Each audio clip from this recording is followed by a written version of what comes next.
Assalamualaikum warahmatullahi wabarakatuh. Kembali lagi dengan saya Nanda Ayu Revinita dari Fakultas Pedagogi dan Psikologi Program Studi Pendidikan Pancasila dan Kewarganegaraan Universitas PGRI Wiranegara Pasuruan. Jadi, dalam pertemuan kali ini, saya akan memberikan materi tentang Pancasila dalam konteks sejarah perjuangan bangsa Indonesia. Oke, next. Yang pertama, saya akan membahas tentang sejarah dari Pancasila itu sendiri. Jadi, segala sesuatu itu pasti ada sejarah dan filosofinya sendiri-sendiri, termasuk juga dengan Pancasila. Dalam sejarah Pancasila terdapat pengertian dari Pancasila. Pengertian Pancasila terbagi menjadi 3, yakni secara etimologis, secara historis, dan secara terminologis. Di sini saya akan menjelaskan satu persatu dari pengertian Pancasila tersebut. Yang pertama, Pancasila secara etimologis atau dari segi asal-usul kata. Menurut Muhammad Yamin, mendefinisikan Pancasila sebagai panca yang artinya 5, sila dengan menggunakan satu huruf I yang berarti batu sendi, alas atau dasar. Sila dengan menggunakan 2 huruf I artinya peraturan yang penting, yang baik, dan senonoh. Sila dengan 2 huruf I dalam bahasa Indonesia adalah susila, yang artinya hal yang baik. Pancasila dengan 1 huruf I berarti batu sendi 5 berdasar. Sedangkan Pancasila dengan 2 huruf I berarti 5 aturan hal yang penting. Oke, next, pengertian Pancasila secara historis. Mula-mula Pancasila dipergunakan masyarakat India yang beragama Buddha. Pancasila berarti 5 aturan atau 5 moral principle yang harus ditaati dan dilaksanakan. Pancasila berasal dari bahasa Pali yang artinya berisi 5 pantangan. 5 pantangan dalam bahasa India yang artinya dilarang membunuh, dilarang mencuri, dilarang berzina, dilarang berdusta, dan dilarang minum minuman keras. Selanjutnya, istilah Pancasila masuk di Jawa kuno pada zaman Majapahit, kepemimpinan Hayam Wuruk dan Patih Gajah Mada. Istilah Pancasila terdapat dalam buku Negara Kertagama karangan Empu Prapanca. Istilah Pancasila juga terdapat dalam buku Sutasoma karangan Empu Tantular. Isi buku tersebut memiliki arti batu sendi yang 5. Pelaksanaan kesusilaan yang 5 atau Pancasila Brahma meliputi tidak boleh melakukan kekerasan, tidak boleh mencuri, tidak boleh berjiwa dengki, tidak boleh berbohong, dan juga tidak boleh minum minuman keras. Oke, next. Secara terminologis atau secara istilah, dimulai sejak sidang BPUPKI tanggal 1 Juni 1945. Dikemukakan oleh Bung Karno pada 5 prinsip dasar negara. Pada tanggal 17 Agustus 1945, pada saat Indonesia merdeka, keesokan harinya, pada tanggal 18 Agustus 1945 disahkannya Undang-Undang Dasar 1945, di mana dalam pembukaannya termuat rumusan 5 dasar negara Republik Indonesia yakni Pancasila. 5 dasar yang dimaksud adalah dasar falsafah negara Republik Indonesia yang tertera dalam alinea keempat bagian akhir pembukaan Undang-Undang Dasar 1945. Lanjut, sejarah perjuangan bangsa Indonesia. Pancasila yang disahkan oleh PPKI pada tanggal 18 Agustus 1945 merupakan dasar filsafat negara Republik Indonesia. Menurut Muhammad Yamin, bahwa berdirinya negara kebangsaan Indonesia tidak dapat dipisahkan dengan kerajaan-kerajaan yang ada, seperti Kerajaan Kutai, Kerajaan Sriwijaya, Kerajaan Majapahit, sampai datangnya bangsa-bangsa lain ke Indonesia untuk menjajah dan menguasai beratus-ratus tahun lamanya. Masa kejayaan Kerajaan Majapahit pada waktu rajanya Hayam Wuruk dan patihnya Gajah Mada hidup dan berkembang 2 agama, yaitu Hindu dan Buddha. Majapahit melahirkan beberapa empu seperti Empu Prapanca yang menulis buku Negara Kertagama pada tahun 1365 yang di dalamnya terdapat istilah Pancasila, sedangkan Ibu Tantular mengarang buku Sutasoma yang di dalamnya tercantum Seloka Persatuan Nasional Bhinneka Tunggal Ika, yang artinya walaupun berbeda-beda namun tetap satu jiwa atau tetap satu jua. Pada tahun 1331, Mahapatih Gajah Mada mengucapkan Sumpah Palapa yang berisi cita-cita mempersatukan seluruh Nusantara Raya. Dengan berjalannya waktu, Majapahit runtuh pada permulaan abad ke-16 dengan masuk dan berkembangnya agama Islam. Setelah itu mulai berdatangan bangsa Eropa seperti Portugis, Spanyol untuk mencari rempah-rempah. Pada akhir abad ke-16, Belanda datang ke Indonesia dengan membawa bendera VOC atau Verenigde Oost-Indische Compagnie atau Perkumpulan Dagang. Selanjutnya, kebangkitan nasional.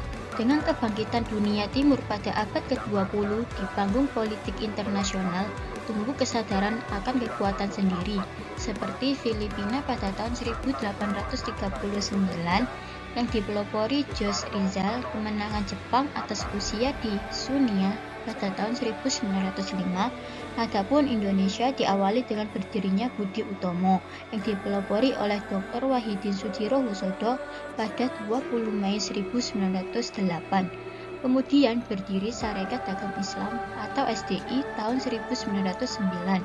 Partai Nasional Indonesia atau PNI yang didirikan oleh Soekarno, Cipto Mangunkusumo, Sartono, dan tokoh lainnya. Sejak itu, perjuangan nasional Indonesia mempunyai tujuan yang jelas, yaitu Indonesia Merdeka. Perjuangan nasional diteruskan dengan adanya Gerakan Sumpah Pemuda pada tanggal 28 Oktober 1928 yang menyatakan satu bahasa, satu bangsa, dan satu tanah air Indonesia. Selanjutnya, pada masa penjajahan Jepang, janji penjajah Belanda tentang Indonesia merdeka hanyalah suatu kebohongan belaka, sehingga tidak pernah menjadi kenyataan sampai akhir penjajahan Belanda tanggal 10 Maret 1940. Kemudian, penjajah Jepang masuk ke Indonesia dengan propaganda 3A, yaitu Jepang Pemimpin Asia, Jepang Saudara Asia. Pada tanggal 29 April 1945 bersamaan dengan ulang tahun Kaisar Jepang, penjajah Jepang akan memberikan kemerdekaan kepada bangsa Indonesia. Janji ini diberikan karena Jepang terdesak oleh tentara sekutu. Bangsa Indonesia diperbolehkan memperjuangkan kemerdekaannya dan untuk mendapatkan simpati dan dukungan bangsa Indonesia, maka Jepang mengajukan untuk membentuk suatu badan yang bertugas untuk menyelidiki usaha-usaha persiapan kemerdekaan Indonesia, yakni BPUPKI atau Dogoritsu Zunbi Kosakai. Pada hari itu juga diumumkannya sebagai ketua Dr. Rajiman Wedyodiningrat, yang kemudian mengusulkan bahwa agenda pada sidang BPUPKI adalah membahas tentang dasar negara. Next, kronologi perumusan Pancasila. Tanggal peristiwa 29 Mei 1945, perumusan materi Pancasila oleh Mr. Muhammad Yamin pada sidang pertama BPUPKI. Pada tanggal 31 Mei 1945, sidang pertama BPUPKI. Tanggal 1 Juni 1945, sidang pertama BPUPKI, dan tanggal 22 Juni 1945, 10 sampai 16 Juni 1945, sidang kedua BPUPKI. Pada tanggal 16 Agustus 1945, pada jam 4:30 perumusan materi Pancasila, dibentuk panitia perancang Undang-Undang Dasar yang diketuai oleh Soekarno dan beranggotakan 19 orang. Dibentuk panitia penghalus bahasa. Perumusan terakhir materi Pancasila disahkan jam 18. Jam 23.30 17 Agustus 1945 oleh Panitia Persiapan Kemerdekaan Indonesia atau PPKI sebagai bagian dari pembukaan UUD 1945. Next, naskah proklamasi dan pembacaan teks proklamasi. Pengamanan atau penculikan Insinyur Soekarno dan Dr. Andes Muhammad Hatta ke Rengas Dengklok oleh tokoh-tokoh pemuda dengan tujuan menghindari pengaruh dan siasat Jepang dan mendesak bangsa Indonesia agar segera memproklamasikan kemerdekaannya. Sidang pertama PPKI tanggal 18 Agustus 1945 menghasilkan keputusan sebagai berikut. 1. Mengesahkan berlakunya UUD 1945. 2. Memilih Presiden dan Wakil Presiden. 3. Menetapkan berdirinya Komite Nasional Indonesia Pusat atau KNIP. Next, masa setelah proklamasi kemerdekaan. Pertama, maklumat Wakil Presiden nomor 10 tanggal 16 Oktober 1945 yang menghentikan kekuasaan luar biasa dari Presiden sebelum masa waktunya. Yang kedua, maklumat pemerintah tanggal 3 November 1945 tentang pembentukan partai politik sebanyak-banyaknya oleh rakyat. Yang ketiga, maklumat pemerintah tanggal 14 November 1945. Next, arti lambang sila Pancasila.